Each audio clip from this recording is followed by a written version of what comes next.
नमस्कार, आप देख रहे हैं न्यूज इंडिया। आपके साथ मैं हूं निदा अहमद और मैं हूं आपके साथ अंजनी कुमार सिंह। और दिल्ली से आज की सबसे बड़ी खबर आ रही। सबसे बड़ी खबर यह है कि दिल्ली के स्वास्थ्य मंत्री सत्येंद्र जैन ने बड़ा बयान दिया कि देश में कोरोना की तीसरी लहर और दिल्ली में पांचवी लहर आ गई। बिल्कुल, दिल्ली में ये कोरोना की पांचवी लहर है, ये कहना है सत्येंद्र जैन का। तो बड़ी बात, शहर शहर कोरोना की जिस तरीके से बेकाबू रफ्तार हर दिन देखने को मिल रही है, और ऐसे में दिल्ली के स्वास्थ्य मंत्री सत्येंद्र जैन का ये बड़ा बयान बहुत बड़े खतरे की तरफ आहत महसूस करा रहा है, बहुत बड़े खतरे का इशारा कर रहा है कि देश में भले ही कोरोना की तीसरी लहर आने वाली है, लेकिन दिल्ली जो है, दिल्ली में ये कोरोना की पांचवी लहर है। साथ साथ उन्होंने भी कहा है कि जिस तरीके से ये मामले बढ़ रहे हैं, घबराने की जरूरत नहीं है, सावधान रहने की जरूरत है। हाँ, देश में तीसरी लहर और दिल्ली के अंदर पांचवी लहर बिल्कुल आ चुकी है। केसेस कल 5,500 के आसपास थे और आज 10,000 के आसपास जो शाम तक बुलेटिन है, अभी कंपाइल किया जा रहा है डाटा। तो केसेस काफ़ी तेज़ी से बढ़ रहे हैं। बस ये संतोष की बात यही है कि सिम्टम्स जो हैं वो काफ़ी माइल्ड हैं पहले के मुकाबले में। हाँ, देश में। और इसके ऊपर ज्यादा बातचीत के लिए सीधा रुक करेंगे हमारे सहयोगी नमित त्यागी का, जो इस वक्त हमारे साथ जुड़ चुके हैं। नमित, जिस तरीके स्वास्थ्य मंत्री का ये बयान कि दिल्ली में पांचवी लहर है, भले ही देश में तीसरी लहर हो, किस तरफ इशारा कर रहा है? क्या दिल्ली इतने खतरनाक दौर से गुजर रही है कि जो हालात, जो मामले पांचवी लहर के वक्त में होते वो अभी से महसूस हो रहे हैं? देखिए, बिल्कुल निदा, जाहिर तौर पर जो आंकड़े आ रहे हैं वो ये इसी तरफ इशारा कर रहे हैं, क्योंकि खुद दिल्ली के स्वास्थ्य मंत्री ने जब ये बयान दिया है कि दिल्ली के अंदर जो है वो पांचवी लहर आ चुकी है, तो जाहिर तौर पर जो दिल्ली सरकार के प्रबंध है, अब उन पर भी सवाल खड़े हो रहे हैं कि अगर दिल्ली के अंदर पांचवी लहर है तो दिल्ली के अंदर पाबंदियां और ज़्यादा बढ़ाई जानी चाहिए। और साथ ही उन्होंने ये भी कहा कि जो आशंका लगाई जा रही है, आज देर शाम तक जो है दिल्ली के अंदर 10,000 कोरोना के पॉजिटिव नए मामले आने की आशंका खुद सत्येंद्र जैन ने जताई है, और पॉजिटिविटी जो रेट है वो 10% तक पहुंच सकता है, ऐसा सत्येंद्र जैन का कहना है। लेकिन दूसरी तरफ जो केंद्रि स्वास्थ्य मंत्रालय है, उनकी तरफ से एक आंकड़ा दिया गया है। निदा, पहले मैं दर्शकों को वो साझा कर दूं, केंद्र सरकार के स्वास्थ्य मंत्रालय की तरफ से कहा गया है कि तकरीबन 153 करोड़ जो डोज हैं वैक्सीन की, वो केंद्र सरकार की तरफ से राज्य सरकारों और केंद्र शासित प्रदेशों को दी गई थी। और मौजूदा समय में केंद्र सरकार और राज्य सरकारों के पास फिलहाल 19 करोड़ से ज्यादा जो डोज है वैक्सीन की, वो फिलहाल उपलब्ध है। तो वैक्सीन की कोई कमी नहीं है। लेकिन जो आंकड़े दिल्ली के अंदर आ रहे हैं, जाहिर तौर पर सरकार के लिए भी चिंता का सबब है, क्योंकि एक तरफ तो आंकड़े लगातार बढ़ रहे हैं, दूसरी तरफ दिल्ली के सीएम अरविंद केजरीवाल और सत्येंद्र जैन ये कह रहे हैं कि जो सिम्टम्स हैं वो काफी माइल्ड है, हल्के लक्षण हैं लोगों के अंदर जो कि कोरोना पॉजिटिव हो रहे हैं। लेकिन इससे संख्या तो बढ़ ही रही है, क्योंकि अब जो आइसोलेट, होम आइसोलेट के अंदर जो देखिए, ये तो बड़ा बयान था, लेकिन इसी के साथ साथ उन्होंने भी कहा कि हम सभी की जीनोम सीक्वेंसिंग नहीं करवा सकते। ओमिक्रॉन के जो मामले हैं उनकी जांच के लिए जीनोम सीक्वेंसिंग करवाना पड़ता है। वो कह रहे कि हम सभी की नहीं करवा सकते क्योंकि हमारी जो क्षमता है वो लिमिटेड है। इसको लेकर क्या तैयारी है? दावे तो बड़े थे।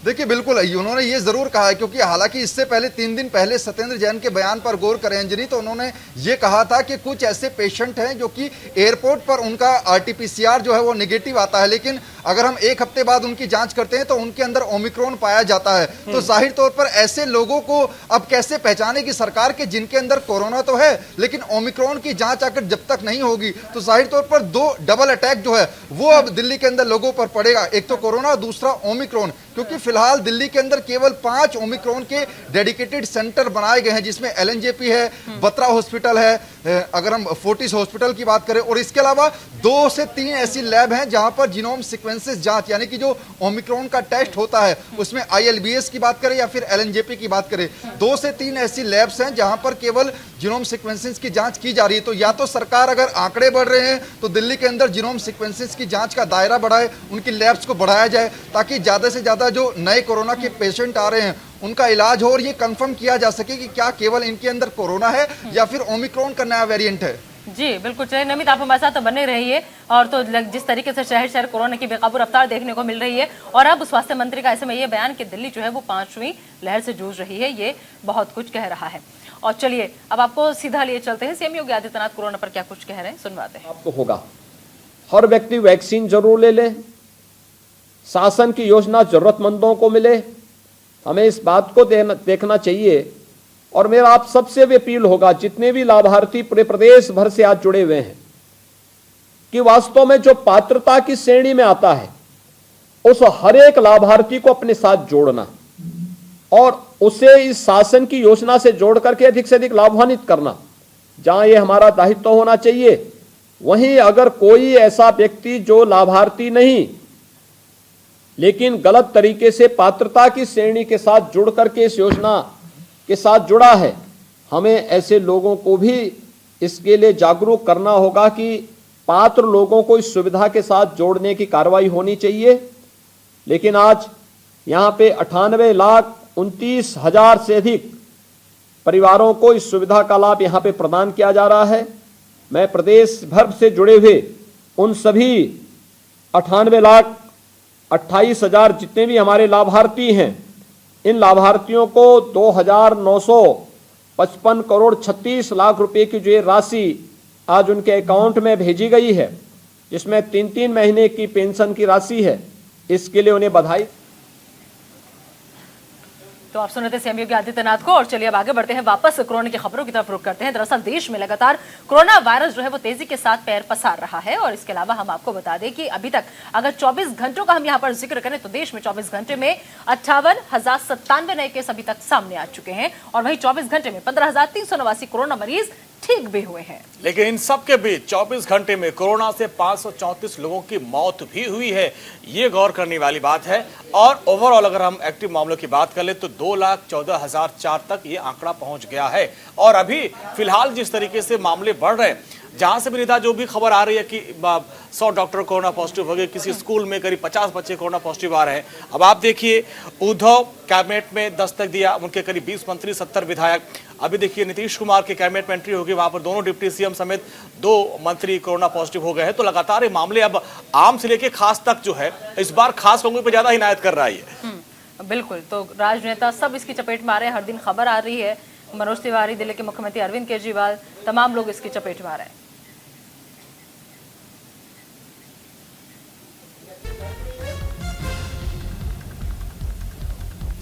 और देखिए राजनेताओं का जिक्र लगातार हम कर रहे थे। और इस बीच एक और अहम खबर आ गई है कि बिहार के दोनों डिप्टी सीएम जो है वो भी कोरोना पॉजिटिव पाए गए। तो बिहार में नीतीश कैबिनेट में भी अब कोरोना ने एंट्री मार दी है। और इसके बाद खबर यह है कि बिहार के दोनों डिप्टी सीएम कोरोना पॉजिटिव पाए गए हैं। तो सोचिए आप जरा कि खतरा जो है वो कितना बड़ा है। और जितने मान्यवर लोग हैं जो बहुत बेहतर इलाज अपना करवा सकते हैं, बहुत अच्छे अस्पताल में भर्ती हो सकते हैं, लेकिन अगर वही नहीं बच पा रहे हैं तो सोचिए फिर अगर आपको ऐसे में कुछ हो जाता है तो जिम्मेदारी आपकी बनती है कि आप अपनी एहतियाती कदम जो है वो जरूर उठाइए और बचिए। हर जरूरी एहतियाती कदम उठाइए, उनको गाइडलाइंस को फॉलो कीजिए। क्योंकि अगर इतने बड़े बड़े लोग जो हर तरीके से सारी सेफ्टी भी बरतते हैं और उन्हें पता है कि कब कहाँ जाना है, कहाँ नहीं जाना है। टोटल 4 लोग हैं, दोनों डिप्टी सीएम रेणु देवी, तारकेश्वर प्रसाद, इसके अलावा 2 मंत्री अशोक चौधरी और सुनील कुमार, यानी ये 4 लोग हैं जो कोरोना पॉजिटिव पाए गए हैं। और ये देखिए ये जिनकी आप चर्चा कर रहे थे कि ये लोग कितने सेफ्टी में रहते हैं, इसके बाद अगर ये लोग कोरोना के संक्रमण की चपेट में आ सकते हैं तो बाकी लोगों को सहूलियत बरतनी पड़ेगी। और इसके अलावा एक और अहम खबर आप तक पहुंचा दी कि बेस्ट के 60 कर्मचारी भी कोरोना पॉजिटिव पाए गए हैं। मुंबई बेस्ट के 60 कर्मचारी कोरोना पॉजिटिव पाए गए हैं। तो लगातार हर शहर से, हर राज्य से ऐसी ही खबरें आ रही हैं। तो मामले जो है वो दब नहीं रहे, बल्कि लगातार इन आंकड़ों में इजाफा हो रहा है। बिल्कुल, अब ये जो मामले आ रहे हैं वो थोक में आ रहे हैं। देखिए 60 लोग जो है इकट्ठे कोरोना पॉजिटिव पाए गए हैं। और यही हम लोग चर्चा भी कर रहे थे कि भाई कैबिनेट के जो है 20 मंत्री और इनके 70 विधायक पाए गए हैं। अब देखिए मुंबई वेस्ट के जो कर्मचारी हैं, 60 जो कर्मचारी इकट्ठे वो कोरोना पॉजिटिव पाए गए हैं। तो अब सतर्क रहने की जरूरत है, क्योंकि अब ये जो मामला है ये कम्युनिटी स्प्रेड में तब्दील होता जा रहा है। एक को अगर पकड़ता है तो पूरी टीम को ये अपने लपेटे में ले रहा है। बिल्कुल, शुरुआत ऐसी ही हुई थी। सेकंड वेव में भी, फर्स्ट वेव में भी धीरे धीरे मामले आए थे, धीरे धीरे लॉकडाउन की तरफ बढ़े थे, धीरे धीरे पाबंदियां हमने लगाई थी, फिर धीरे धीरे मौत की खबरें हमने और आपने यहीं खड़े होकर स्टूडियो से पढ़ी थी अंजनी।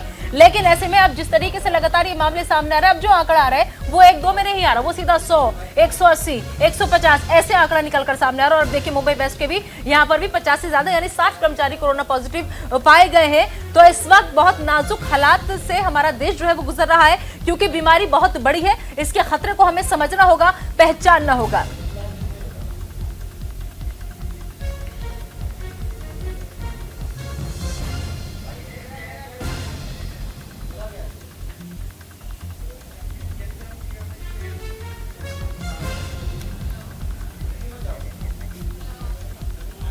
तो मुंबई में कोरोना का विस्फोट हुआ है। मुंबई वेस्ट के जो कर्मचारी हैं, 60 कर्मचारी कोरोना पॉजिटिव पाए गए हैं। तो इकट्ठे 60 कर्मचारी कोरोना पॉजिटिव पाए गए हैं। आप देखिए कि किस तरीके से मायानगरी में लगातार मामले बढ़ते जा रहे हैं।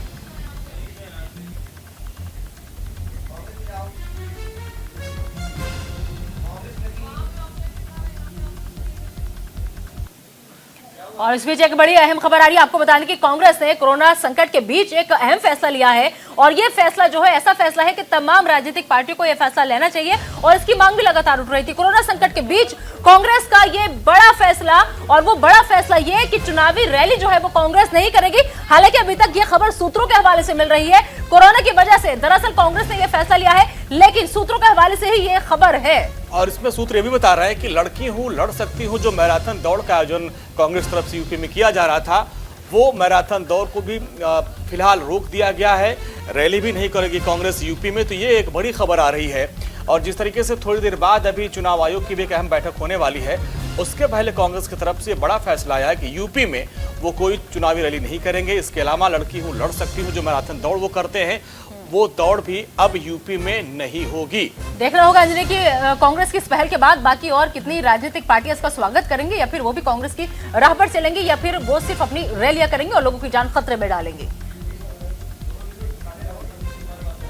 इस खबर पर ज्यादा बातचीत के लिए आइए रुक करते हैं हमारे संवाददाता लखबीर का। लखबीर, जिस तरीके से ये बड़ी खबर कि कोरोना संकट को देखते हुए कांग्रेस फिलहाल रैली नहीं करेगी, बाकी और पार्टियों को भी सीख लेनी चाहिए।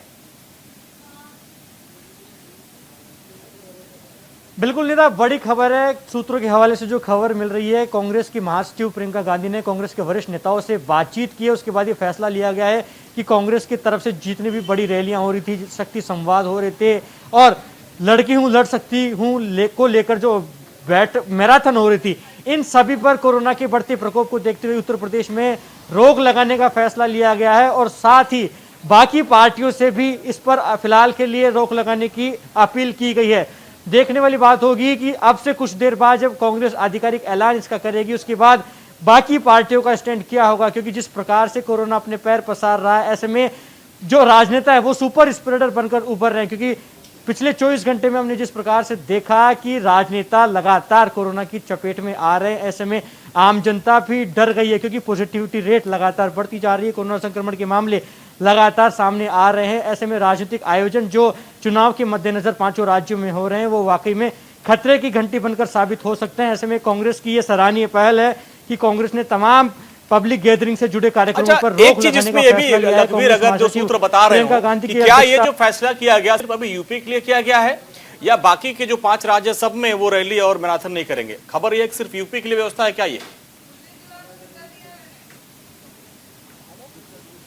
देखिए अंजलि, अभी कांग्रेस महासचिव प्रियंका गांधी की उत्तर प्रदेश कांग्रेस के वरिष्ठ नेताओं से बातचीत हुई। ये जो सूत्र के हवाले से हमें खबर मिल पा रही है कि कांग्रेस महासचिव प्रियंका गांधी ने उत्तर प्रदेश कांग्रेस के जो वरिष्ठ नेता हैं स्थानीय, उनसे बातचीत की और उसके बाद ये फैसला लिया है कि आखिरकार कोरोना लगातार उत्तर प्रदेश सहित पूरे देश भर में पैर पसार रहा है। ऐसे में जिस प्रकार से राजनीतिक आयोजन हो रहे हैं, उस पर कैसे अंकुश लगाया जाए, क्योंकि कोरोना बड़ी चुनौती बनकर देश के सामने हो सकता है। और उत्तर प्रदेश में हमने देखा भी किस प्रकार से पब्लिक रैलीज का आयोजन हो रहा है। न केवल कांग्रेस पार्टी बल्कि तमाम राजनीतिक दलों ने पूरी जान उत्तर प्रदेश में झोंक रखी है ताकि सियासी बैतरणी में विजयी पताका फहराई जा सके। हालांकि कांग्रेस पार्टी की तरफ से जो सूत्र हमें बता रहे हैं, फिलहाल कांग्रेस ने उत्तर प्रदेश में ये तय किया है कि किसी प्रकार के पब्लिक आयोजन नहीं होंगे, रैलीज पर रोक लगेगी। हालांकि जब आधिकारिक ऐलान अब से कुछ देर बाद होगा, तब देखने वाली बात ये होगी कि केवल मात्र उत्तर प्रदेश में ये अभी रोक लगाई गई है, 5 राज्यों में भी ये रोक देखने को मिलेगी। नमित त्यागी भी हमारे साथ जुड़े हुए हैं, नमित का रुख कर लेते हैं। नमित, जिस तरीके से कांग्रेस की बड़ी पहल और कहा जा रहा है कि देश की चिंता है और इसलिए ये फैसला कोरोना संकट को देखते हुए लिया गया है, नहीं लगता कि बाकी और पार्टियों को भी इस तरीके के फैसले लेने चाहिए ताकि एक नजीर, एक मिसाल पेश हो सके कि हाँ, ऐसे वक्त में जब चुनाव सर पर थे लेकिन आपको फिक्र जनता की थी?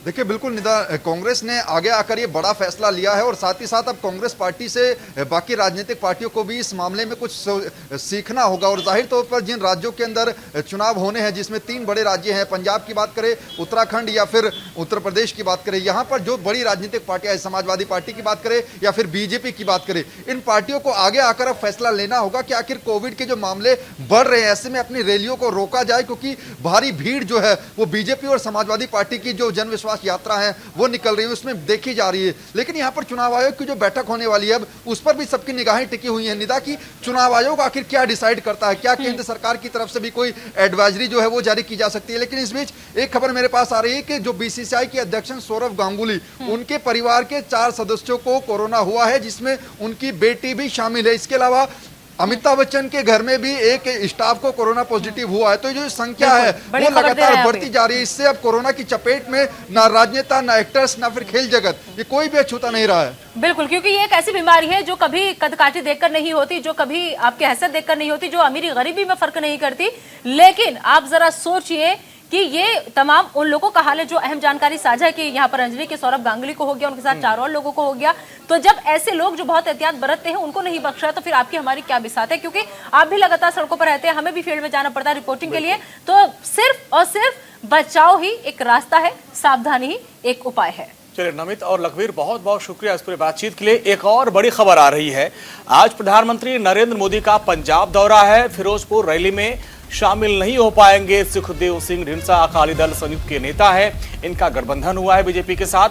वो खुद कोरोना पॉजिटिव पाए गए हैं। आज इस रैली में उनको जाना था निदा, लेकिन वो खुद कोरोना पॉजिटिव हुए हैं और इस वजह से वो इस रैली में नहीं जाएंगे। बिल्कुल, और साथ ही साथ उन्होंने की जानकारी तो साझा की कि मेरी रिपोर्ट भी पॉजिटिव आई है, लेकिन उन लोगों से भी उन्होंने अपील की जो लोग उनके संपर्क में आए थे, जो लोग उनके टच में आए थे, कि आप लोग भी अपनी जांच जरूर करा लें। तो सुखदेव सिंह ढींडसा जो है, इनको भी कोरोना ने अपनी चपेट में ले लिया है, कोरोना पॉजिटिव पाए गए हैं और इसके बाद खुद को इन्होंने होम आइसोलेट कर लिया है। आज इन्हें पहुंचना था, प्रधानमंत्री नरेंद्र मोदी के साथ मंच साझा करना था, उनके साथ उनके कार्यक्रमों में रहना था, लेकिन वो नहीं जा पाएंगे क्योंकि खुद को उन्होंने होम आइसोलेट कर लिया है। और साथ ही साथ जो लोग इनके संपर्क में आए उनसे जांच कराने की अपील की गई है।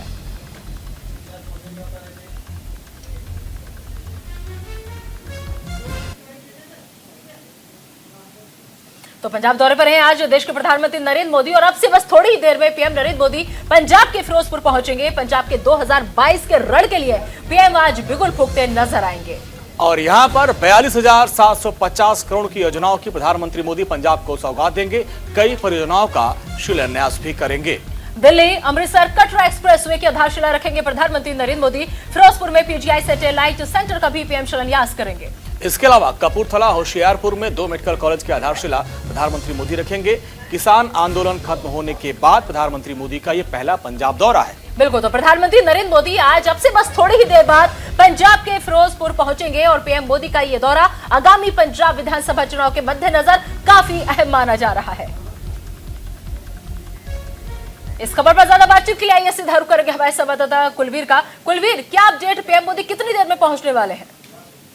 देखिए निधा, 1 बजे का समय है प्रधानमंत्री नरेंद्र मोदी का पहुंचने का। हालांकि जिस तरह से आप देख पा रहे होंगे कि मैं भी यहाँ पर छाता लेकर खड़ा हूँ और पंजाब और हरियाणा का जो काफी एरिया है, चंडीगढ़ सहित, यहाँ पर जो बारिश है वो हो रही है, बूंदाबांदी सुबह से हो रही है और कहीं ना कहीं खलल जरूर पड़ता हुआ नजर आ रहा है रैली में। लेकिन उसके बावजूद भी तैयारी जो है वो पूरी की गई है और काफी संख्या में लोग वहां पर पहुंचे भी हैं, क्योंकि प्रधानमंत्री ना केवल एक चुनावी रैली करने आ रहे हैं बल्कि एक बड़ी सौगात पंजाब के लिए वो भी देने आ रहे हैं, जैसे कि चंडीगढ़ के सैटेलाइट सेंटर का वो उद्घाटन करेंगे। इसके अलावा कई सड़क परियोजनाएं हैं या रेल की परियोजनाएं हैं जिनका वो यहाँ पे आज शिलान्यास और उद्घाटन करेंगे। तो एक बड़ी सौगात भी होगी लोगों के लिए। और जिस तरीके से आगामी चुनाव के लिहाज से बेहद खास की दौरा माना जा रहा है प्रधानमंत्री नरेंद्र मोदी का, और साथ ही साथ किसान आंदोलन की अगर मैं बात करूं, किसान आंदोलन खत्म होने के बाद पहली बार वो पंजाब जा रहे हैं। ऐसे में खबरें कुछ विरोध की भी आई थी, सुरक्षा के लिहाज से कैसे इंतजाम? देखिए, क्योंकि खबरें विरोध की थी और बहुत सारे किसान जो संगठन हैं उन्होंने ये ऐलान किया था कि प्रधानमंत्री नरेंद्र मोदी का रैली स्थल पर जाके विरोध किया जाएगा।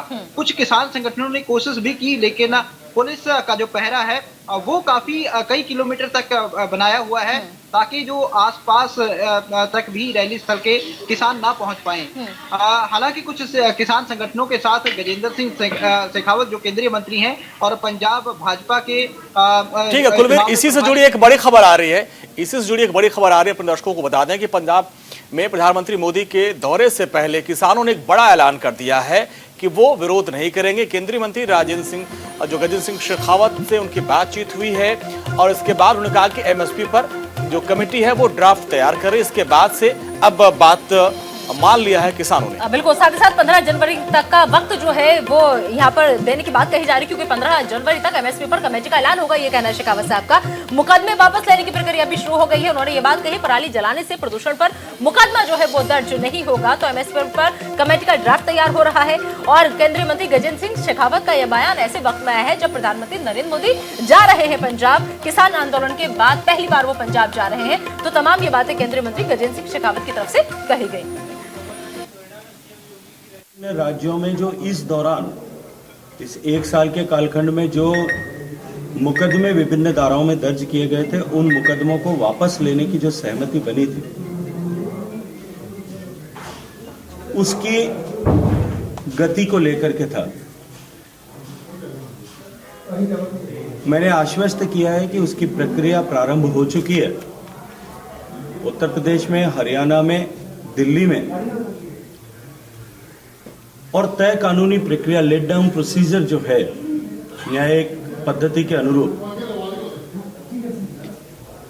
इन सारे मुकदमों को वापस लेने की कार्रवाई की जाएगी और इसे और अधिक गति प्रदान की जाएगी। ईपी एक्ट की धारा 14 और 15 को लेकर के जो संशय किसान साथियों को था, मैंने अत्यंत प्रसन्नता के साथ में उन्हें बताया है